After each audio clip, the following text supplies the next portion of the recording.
And then so speaking of black grievance grifters, we had an incident where actor Choi Woo-shik. So Choi Woo-shik, if you could pull up the pictures of actor Choi Woo-shik, this is him, dapper looking dude, and just very general looking young Korean dude. He's a South Korean actor, and he's best known for his roles in Parasite. He was he was the son in the Parasite family, and then also his role in the Train to Busan. So this was his big breaks, and people loved him after that because he was a great actor and he did well. And so Choi Woo-shik, he was at Paris for an Ami Paris Menswear Spring and Summer 2027 show as part of Paris Fashion Week. Last week, in June 24th to 25th, he attended as a global ambassador for the brand, and fans gathered outside for interactions and autographs. But there's a black female fan who recorded the moment, and she said that he rejected her because of racism. So we're going to take a look at what happened, and this was the incident. This is him outside greeting fans.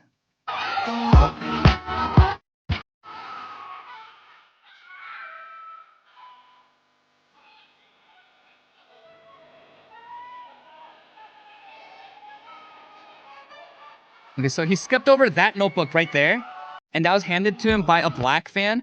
But if you notice, he signed a black girl's notebook right there. If you move back a bit. Right there. That's a black girl. My eyes do not deceive me. That's a black girl. He is signing a black girl's notebook. But because he didn't sign that last notebook, a black girl is accusing him of racism, and it went crazy, mega viral. This is the woman right here. So Standing in the front row to see different actors or musicians that I like. I work in the industry. I'm an actress and a writer, and sometimes I get invited or paid to be at fan events, like for the Spider-Man event in Amsterdam, or I go to events myself because I'm a fan. So Comic-Con Africa, Shadow and Bone fan events, things like that. It's typically fun. It's nice. Okay, so she just goes on this is 8-minute rant. Actors, look, it's an 8. You get to see them. I went there specifically for one actor yesterday. He's one of my favorite actors. I love him so much. Not only is he like incredibly handsome, but I love him because he goes against type. I feel like his method of acting really inspires me. 8 minutes of this. He looks a certain way, but the roles he plays are so diverse that he goes against type. Okay, let's stop it. Okay, typical black woman yapping forever. There's that meme. It's always shown that in SCOTUS hearings. Justice Ketanji Brown Jackson is the one who speaks the most. It's just black women with their yapping, man. They just talk forever. They talk your ear off because we live in a society and in a culture that panders to black women constantly, that they're queens, that they can do no wrong. But that's what happened. Do we have another angle of the incident? I think we have another angle of the incident. Yeah, right here. So he's signing a bunch of people's fans and their notebooks.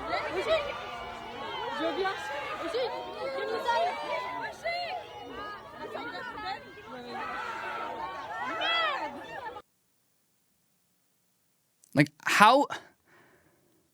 Like I don't get what is disgusting about it. He didn't have time. Okay, we can stop playing. If he didn't have time to sign everyone's because he has places to be. And then they're accusing him of racism. And so in response to this, he posted an apology. He posted an apology on his Instagram. If you pull it up. No, not there. The next tweet, please. Yeah, right here. So right here. He posted an apology. Sorry if I missed you. I tried to sign as many autographs as I could, but time was too short. I really hope we can meet again next time.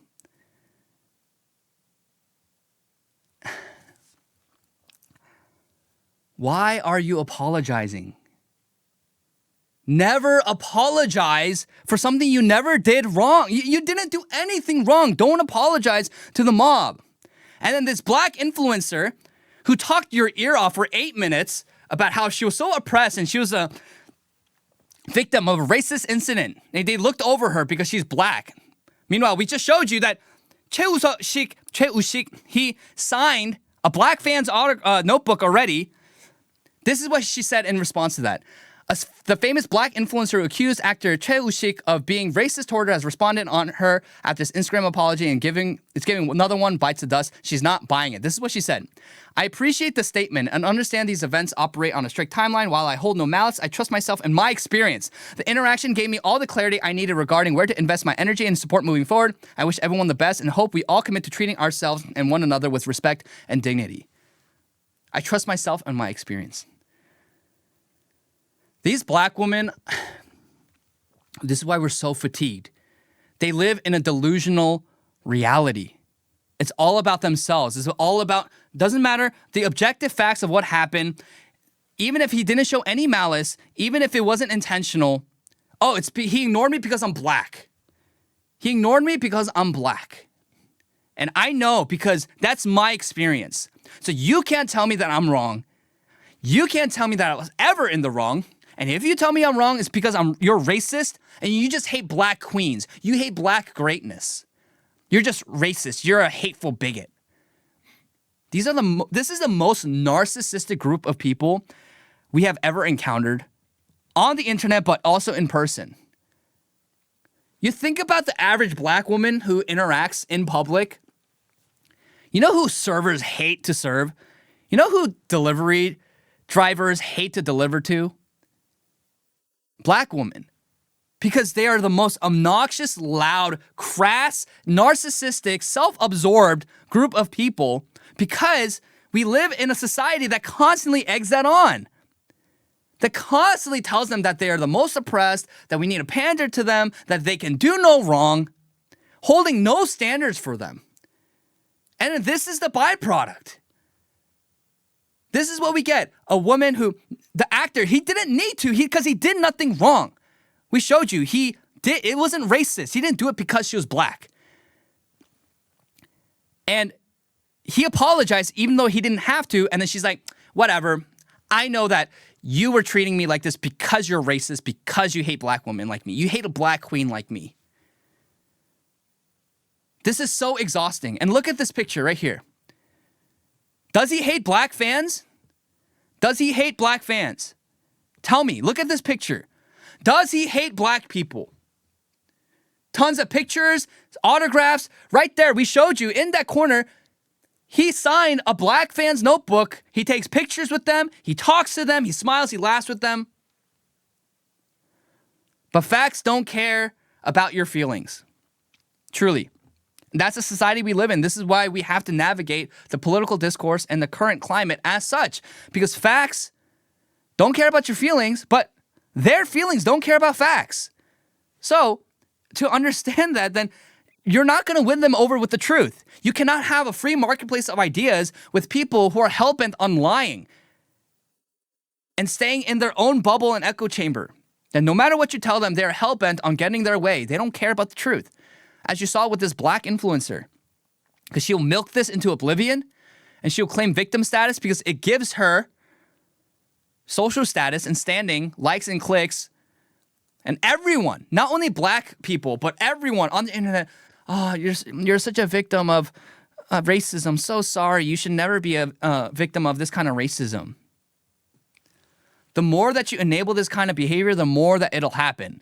And then it'll get to a point where, yes, we're all so fatigued at your obnoxious, narcissistic behavior that, yeah, maybe people will start to avoid you because of your behavior. It's never because of the color of your skin. It's always the content of your character. No one hates you because you have darker skin. You have more melanin in your skin. People are sick and tired because of the content of your character, your narcissism, how self-absorbed you are, and how you want to drag down innocent people. Because you want to create these victim complexes and these oppression narratives for yourself when no such oppression happened. And people think that this is not a big deal. This is a big deal because people's lives get ruined by this. An accusation of racism is enough to destroy someone's life. It is enough to cost someone's life. Like we saw with Henry Nowick in England, in the UK. Where a sick man stabbed him in the heart and he bled out. And the police did nothing about it Because why? The sick man accused Henry Noack of racism. This accusation of racism can cost someone their entire life. Like literally, not only their career, but their life. This is really evil. What's happening is objectively evil. It's not a mild nuisance or annoyance, it's evil. So we have to speak out against this at all costs because this is destroying everything that we love. I am so fatigued. I'm fatigued of these people. I'm fatigued of the black grievance politics. And it does really no one any good to continue this. We need to make Aesop fables more mandatory reading. I think that The Boy Who Cried Wolf should be mandatory reading for every black student in this country because The Boy Who Cried Wolf, you know what happens when you constantly cry about accusations of racism when there was none? Yeah, when actual genuine hateful acts of racism happen, when someone targets you and kills you because of your race, no one's going to believe you anymore. The same thing with misogyny and sexism and rape allegations. The Boy Who Cried Wolf. You're gonna keep lying about this for attention and to screw over innocent people. Yeah, no one's gonna believe you anymore, and you're gonna cause more problems than you solve. It should be required reading because you just constantly lying. And these people are scum. Like they're actually scum. And Choi Woo-shik did nothing wrong. He had nothing to apologize for. This all ends if you just tell these people no. Just say no. What are they going to do? What are they going to do? But if you constantly give them power by constantly apologizing and bending the knee, yes, like things will get worse. You didn't have to comment on it. You didn't have to even say anything about it. But don't apologize. Don't apologize for something you did not do wrong. You didn't do anything wrong. Don't apologize. Never apologize to the mob.